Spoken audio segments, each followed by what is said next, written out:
Salam əziz izləyicilər. Qərara gəldim ki, çoxdan da yaşadığımız evimizin blokunu dərindən təmizləyim. Çoxdan da baxırdım, fikir verirdim ki, biz evdə neçə ildir burada yaşayırıq. Heç bir qonşu, heç bir kəs dərindən buranı yığışdırmır, elə üzdən hamı süpürür, təmizləyir. Vəssalam.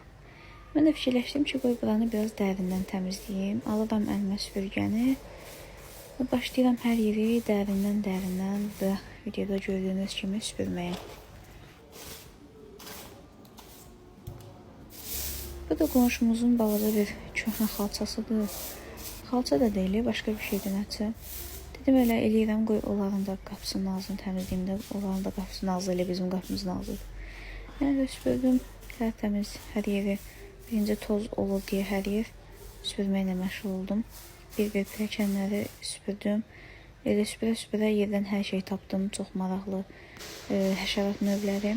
Burada da bizim blokda olan quş yuvasını sizə göstərmək istədim.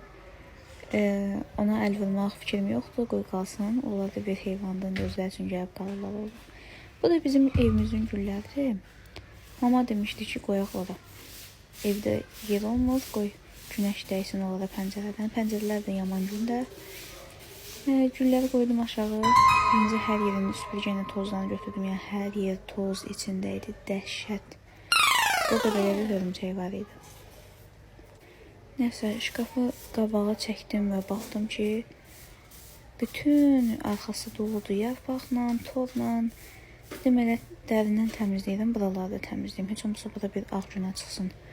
Necə deyərlər. Nəysə, süpürürəm, zibil soru süpürürəm. Sonra belə bir şey tapdım. Bu nədir? Başım çıxmadı. Sonra yəqin fikirləşdim, bu süpürgə yəqin ki, tozsundur yəqin. Bugün başım çıxmadı. Nəysə, onunla da biraz təmizləyirdim. Gördüm, alınmadı, keçdim yenə süpürgəmə. Dibləri falan süpürürdüm. Əsas maksimum əndərini çalışırdım. Tərtəmiz süpürdüm. Özüm də ürəyimcə oldu təmizlik. Sonra şkafı qoydum yerinə, amma təbii ki də silmək var. Burada da artıq